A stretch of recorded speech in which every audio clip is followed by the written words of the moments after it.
नमस्कार, आप सभी का स्वागत है। मैं हूं आपके साथ शुभेंदु सिंह और यूपी की सियासत से इस वक्त वार पलटवार का दौर लगातार जारी है। एक तरफ जहां बीजेपी के बड़े बड़े नेता चुनाव मैदान में उतर रहे हैं तो विपक्षियों ने भी मोर्चा संभाला हुआ है।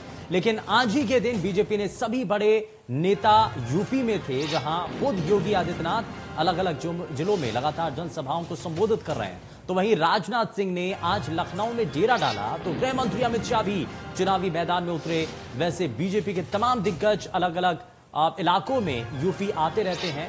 अब जब कुछ ही दिनों के बाद चुनावी तारीख का ऐलान होने वाला है, उससे पहले अब बीजेपी के सभी बड़े नेता चुनावी मैदान में उतर चुके हैं। बीजेपी की रणनीति अब साफ है कि ज्यादा से ज्यादा लोगों से सीधा संपर्क स्थापित किया जाए और इसीलिए बीजेपी के दिग्गज जब भी जनसभा को संबोधित कर रहे हैं तो एक तरफ जहां वो विकास कार्यों को गिना रहे हैं तो वहीं साथ ही साथ विपक्षियों को निशाने पर ले रहे हैं। आज के दिन को देखें तो इसे सियासत का सुपर संडे कहा जा रहा है, क्योंकि लखनऊ में राजनाथ सिंह थे तो गृह मंत्री अमित शाह कासगंज और जालौन में विरोधियों को चुनौती दे रहे हैं। वहीं मुख्यमंत्री योगी आदित्यनाथ ने कौशाम्बी में जनसभा को संबोधित किया, लेकिन इन सब के बीच विरोधी दल के नेता किसी भी जनसभा और रैली में नहीं दिखे। हालांकि अखिलेश यादव लगातार चुनावी यात्रा के सहारे यूपी को साधने की रणनीति में लगे हैं, लेकिन अब बीजेपी चुनावी प्रचार प्रसार को और धार दे रही है।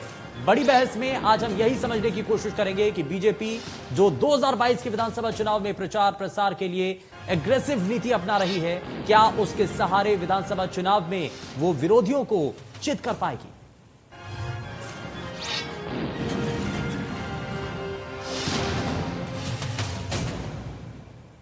बीजेपी के नेता चुनावी मैदान में उतरकर लगातार विरोधियों को निशाने पर ले रहे हैं। देखिए कैसे गृह मंत्री अमित शाह और सीएम योगी आदित्यनाथ ने विरोधियों पर निशाना लिया। उत्तर प्रदेश में एक बुआ बबुआ ने जो सरकारें चलाई वो सभी का विकास करती थी क्या? करती थी क्या? सपा के राज में आपका भला होता था क्या? बसपा के राज में आपका भला होता था क्या? वो नहीं कर सकते। एक जातिवादी पार्टियां है, एक परिवारवादी पार्टियां है। हर व्यक्ति इस बात को मानता है ये नया भारत है। नया भारत छेड़ता नहीं है, लेकिन अगर कोई छेड़ता है तो उसे छोड़ता भी नहीं है। और मुझे लगता है कि यह आत्मनिर्भर भारत की परिकल्पना को साकार करने का, रक्षा क्षेत्र में भी हम आत्मनिर्भर ही नहीं हैं, बल्कि दुनिया के देशों के लिए हम लोग यहां से भी रक्षा और उन देशों की सुरक्षा के लिए जो आवश्यक हो उस प्रकार का प्रोडक्शन भी करेंगे। यहाँ पर सुपर संडे रैलियों का माना जा रहा है और इस दौरान क्योंकि ये माना जा रहा है कि इन रैलियों के जरिए बहुत हद तक जो जनता को अपने तरफ लाने की जो कोशिश है उसमें जो भारतीय जनता पार्टी है वो कितना कामयाब होती है, फिलहाल वो देखने वाली चीजें हैं। लेकिन इन सब के इतर कोशिश इस बात को लेकर के भी है कि क्या वाकई में असल मायने में जो जनता के बीच पहुंच करके जनता से जो वादे सरकार ने किए और बीते जो समय रहा है उसमें जो सरकार का कामकाज था वो किस तरीके का रहा है, और क्या वाकई में आप इस कामकाज पर जनता मोहर लगाती है। क्या वाकई में जो आम लोग हैं, जो जनता है, क्या सरकार के कामकाज से खुश नजर आ रही है, या कुछ हद तक जो विपक्षी खेमा बार बार ये बताने की कोशिश कर रहा है कि आज भी बहुत हद तक परेशानियां हैं, महंगाई अपने आप में चरम पर है और साथ ही साथ कई दूसरे बड़े विषय भी हैं जिसको लेकर के बार बार सरकार के ऊपर सवाल खड़ा किया जा रहा है। लेकिन अब यहां कुछ चीजें ऐसी नजर आ रही हैं कि आप उसको लेकर के जो ग्राउंड जीरो पर, जो जमीनी स्तर पर जो मजबूती है वो बीजेपी को कुछ हद तक बाकी राजनीतिक दलों से क्या अलग करती हैं। क्या वाकई में बीजेपी एक्शन मोड में आ चुकी है, जिस वजह से बार बार ये कहा जा रहा है कि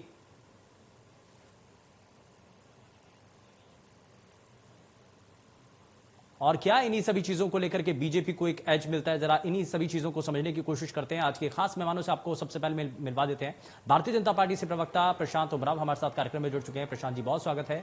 कांग्रेस पार्टी से प्रवक्ता चंद्रेश कुमार हमारे साथ कार्यक्रम में जुड़ चुके हैं। बहुत स्वागत है सर आपका। और उमाशंकर राजभर जी हमारे साथ कार्यक्रम में जुड़ चुके हैं, आप एसपी से प्रवक्ता हैं। बहुत स्वागत है उमाशंकर जी आपका कार्यक्रम में। लेकिन शुरुआत में प्रशांत उमराव जी आपसे, क्योंकि जिस तरीके से बयान दिए जा रहे हैं और जिस तरीके से सियासी मंचों का सहारा लेकर के जनता को यह बताने की कोशिश की जा रही है कि हम आपके हितैषी हैं, बीते समय में जो सरकार का काम रहा है उसको जनता तक पहुंचाने की कोशिश है। लेकिन विपक्षी खेमा दूसरी तरफ ये बार बार सवाल उठा रहा है कि महंगाई का मुद्दा कहां है, क्यों नहीं रोजगार को लेकर के जिक्र किया जा रहा है, विकास को लेकर के क्यों नहीं बात की जाती है जिसका जिक्र चुनाव से पहले बार बार किया जाता था। इन सभी विषयों पर कब बात होगी? देखिए, हम लगातार विकास की बात कर रहे हैं और भारतीय जनता पार्टी की उत्तर प्रदेश के संगठन की दृष्टि से 6 क्षेत्रों में 6 जन विश्वास यात्राएं निकल रही हैं और हमारे नेता लगातार रैलियों को संबोधित कर रहे हैं और सभी जन विश्वास यात्राओं में लगातार भीड़, लाखों की भीड़ उमड़ रही है। ये जनता का विश्वास है जो भारतीय जनता पार्टी सरकार के प्रति है, इसलिए जनता सड़कों पर भारतीय जनता पार्टी के समर्थन में आ रही है। विपक्ष के नेता जहां 15 दिन में केवल एक रैली करते हैं, हमारे नेता एक दिन में 15 से अधिक रैलियां कर रहे हैं। विपक्ष के नेता 12 बजे तक सो के उठते हैं, हमारी 5-6 रैलियां हो चुकी होती हैं। तो जनता का जो विश्वास था, जो हमने उनके लिए काम थे, जो विकास के काम थे, हम लगातार प्रधानमंत्री जी जो जन विकास के काम 5 सालों में हुए हैं उसका उद्घाटन कर रहे हैं। लोगों के लिए जो जनहितैषी सरकार थी लगातार काम किए जा रहे हैं।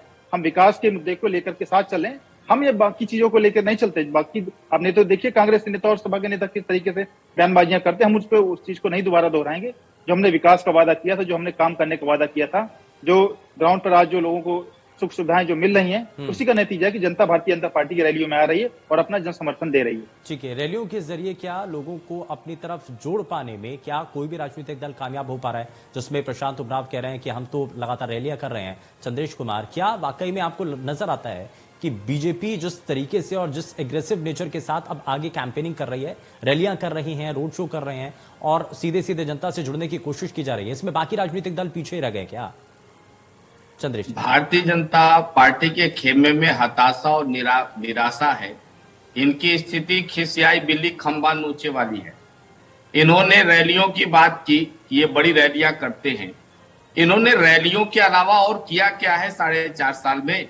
आज पूरा दिल्ली से लेकर उत्तर प्रदेश तक के नेता मैदान में जुटे हुए और झूठ भ्रम फैलाकर उत्तर प्रदेश की राजनीति में सांप्रदायिकता का जहर घोलकर राजनीतिक लाभ लेने की नापाक कोशिश कर रहे हैं भारतीय जनता पार्टी के लोग, लेकिन इस मंसूबे में ये तैयार नहीं हो पाएंगे। नाइट कर्फ्यू में प्रधानमंत्री जी, उत्तर प्रदेश के मुख्यमंत्री जी जनसभाओं को संबोधित कर रहे हैं, लेकिन लखनऊ में लड़कियों का मैराथन दौड़ नहीं होने दे रहे हैं। ये इनके हताशा और निराशा का परिचायक है। एक बहुत महत्वपूर्ण मुद्दा उठाना चाहता हूं। इन्होंने कहा कि विकास के नाम पर हम चुनाव लड़ते हैं और विकास की बात करते हैं। यदि उत्तर प्रदेश में विकास हुआ तो नीति आयोग के रिपोर्ट के अनुसार गरीबी में उत्तर प्रदेश की रैंकिंग तीसरी कैसे हो गई?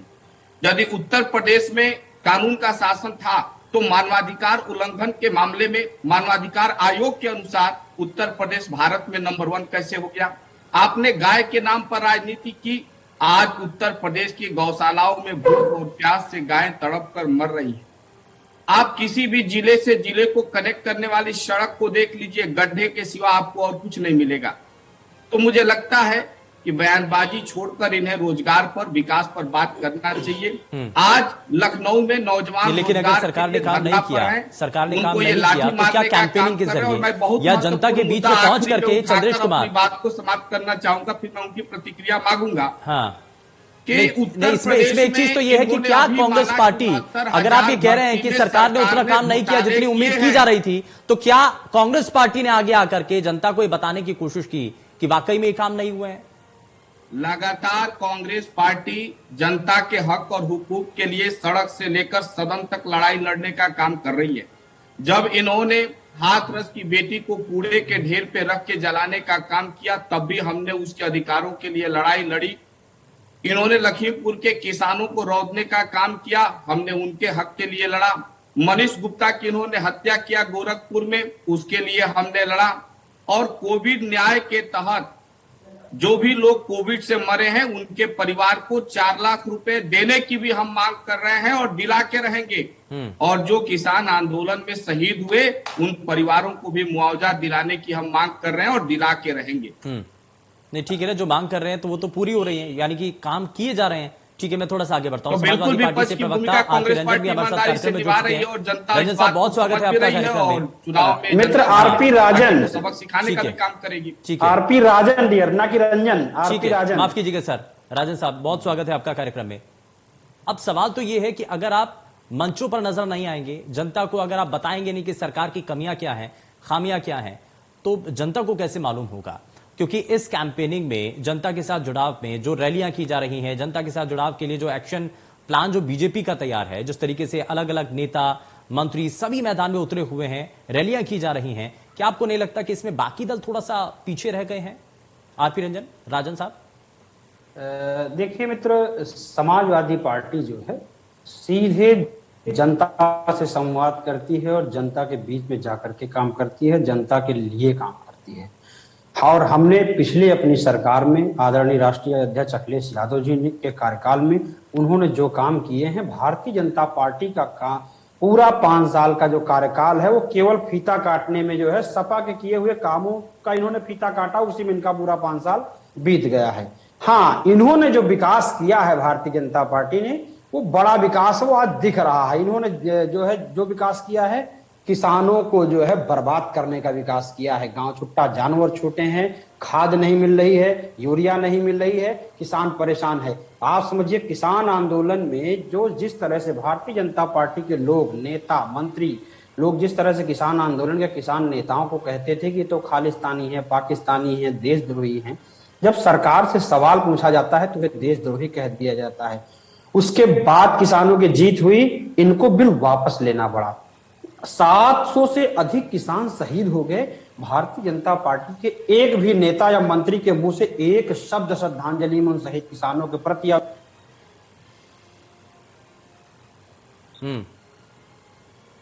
ठीक है, आप ही कह रहे हैं कि किसानों को लेकर के बात हो, चाहे वो आम लोगों को लेकर के बात हो, उस पर अभी तक कोई रिएक्ट नहीं किया गया। प्रशांत जी, जरा जल्दी से रिएक्शन दीजिए, उसके बाद में उमाशंकर जी आपके पास आता हूं। देखिए, किसानों की जो भी मांगे थी उनको मांगा गया है, और जो किसानों की मांग थी कि हम 3 कृषि कानून जो है उनको वापस दिए जाए, वो वापस लेने का काम किया गया है। किसानों की सारी समस्याओं का समाधान किया गया है। अब जिनके पास कोई मुद्दा ही नहीं है तो इस तरह की बातें करेंगे, और जो लोग आज विपक्ष में, उनके भी आज उनके जो नोट की गड्डियां दीवालों से निकल रही है। तो जिन्होंने जो भ्रष्टाचार किया था, जो गरीब के घर में जो अनाज पहुंचना था, जो उनको मकान मिल रहा था, आपने एक शब्द नहीं निकला।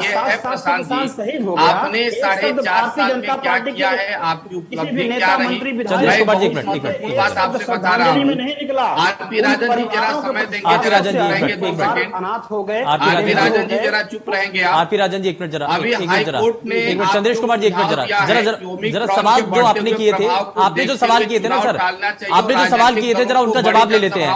प्रशांत उमराव जी, जरा जवाब दीजिए। ये जो राजनीतिक रैलियां है, क्या जनता के सामने जब आप पहुंचेंगे तो क्या आपसे नहीं पूछा जाएगा कि किसानों को लेकर के आपने क्या किया? तीन कृषि कानूनों को आपने जब लागू कर दिया, इतना लंबा समय हो गया, उसमें कई किसानों की उसमें दुखद मौत हो गई, उसके बाद आपने वापस लिया, आखिर क्यों लिया? क्या ये जवाब तो आपको देने पड़ेंगे ना प्रशांत जी? जी एंकर जी, मुझे लगातार हम इस विषय का जवाब दे रहे हैं।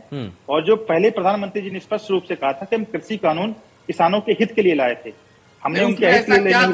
चंद्रेश जी, एक मिनट जरा, आप जरा सुन तो लीजिए ना, एक मिनट सुनिए, ऐसे नहीं। चंद्रेश जी, एक मिनट सुनिए, प्रशांत जी जवाब दीजिए। इंडिया हाँ, अगर आप सवाल पूछे तो जवाब देने का मौका दीजिए, मैं किसी के बीच में नहीं बोलता हूँ। प्रधानमंत्री जी ने स्पष्ट रूप से कहा था कि हम कुछ बातों को हम लोगों को नहीं समझा पाए, इसलिए हम उनको वापस लेने का काम कर रहे हैं। और किसानों के लिए जितने काम भारतीय जनता पार्टी की सरकार में किए गए, चाहे उनके ऋण वापस लेने का काम हो, जो 17 चीनी मिलों का आधुनिकीकरण किया गया उत्तर प्रदेश में, 1.5 लाख करोड़ से अधिक उनको जो गन्ना भुगतान किया गया, सारे काम किसानों के लिए किए गए हैं।